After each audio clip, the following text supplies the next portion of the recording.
server-side scripting Python. Hello, good morning, all viewers of my YouTube channel. And this is the today's session. I am discussing about the Python programming language, and it is server-side scripting language. In my last session, I had discussed about what are the different types of features that are included in the Python 3 rather than Python 2. So those are the features are explained in a detailed manner in my previous session.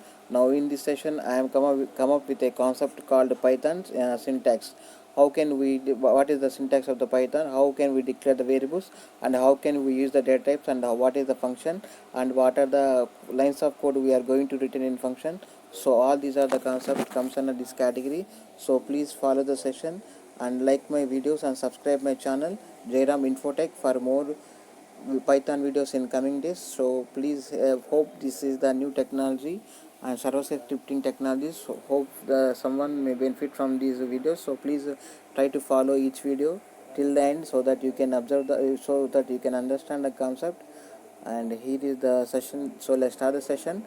Basic syntax of Python language. So Python is server-side scripting language. It developed by Van Ransom some early 90s and early 90s at mathematics and computer lab in Netherlands, and it was developed to write the server-side scripting language, and it is a high-level language.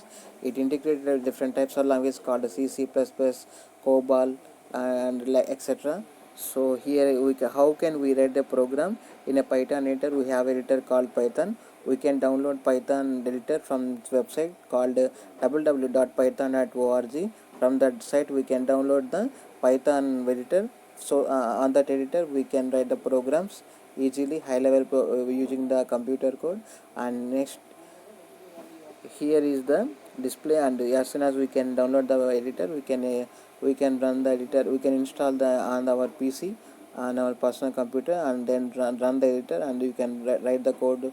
You can edit the code on that editor, and simply we can compile the code, and we can run the code in order to get the output on our monitor screen. So this is the simple process about the how the Python is going to download, and how it is to be run on Windows operating system.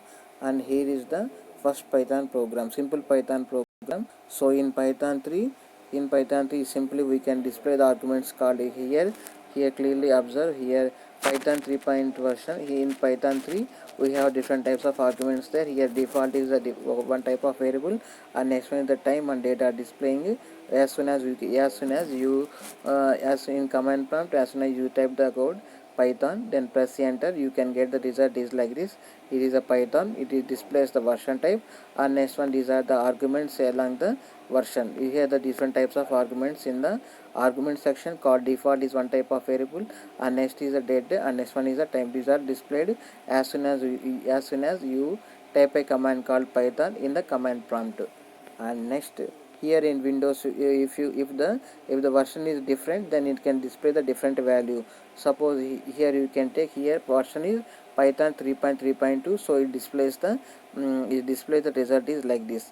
And in some Windows we have the version Python version called 3.4.3, then this type of variables are going to be displayed on a monitor screen. Along with this, we have different type of variables, and those variables have values. We can use those values in order to get the result from them. So here are different types of values we have. First one is the help and copyright and credits license. By using this, we can get the license, credits, and copyright of the Python programming language. So these are when we use when we need. So this is something small introduction about the first Python program. And next, here is how can we print the program by using the print function.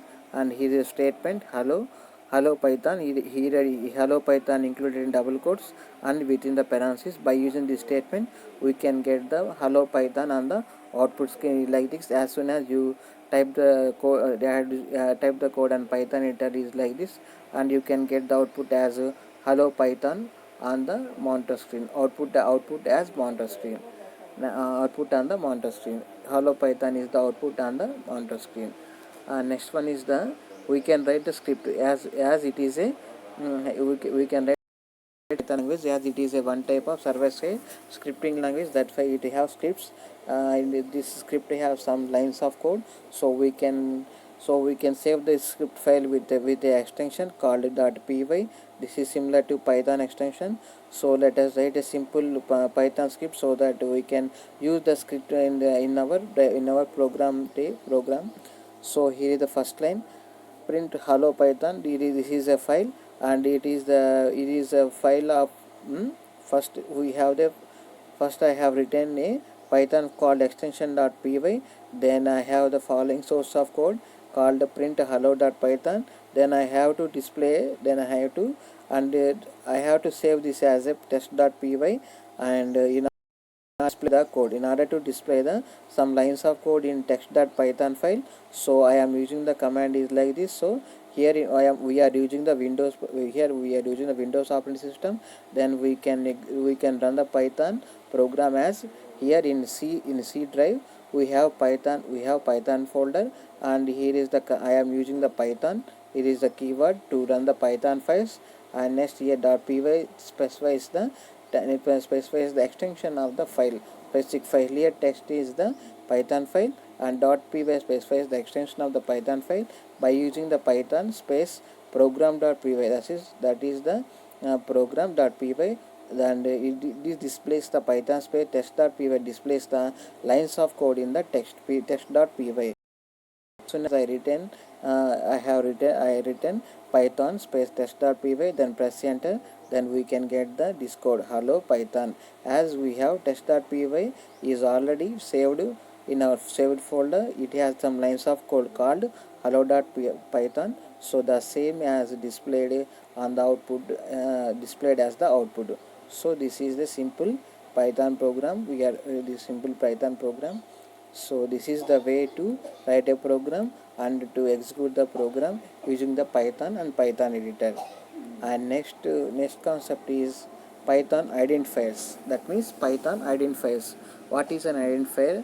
Identifier may be a variable which is used to store some value, and next is it is a function. That means it contains some lines of code, methods, objects, variables, etc.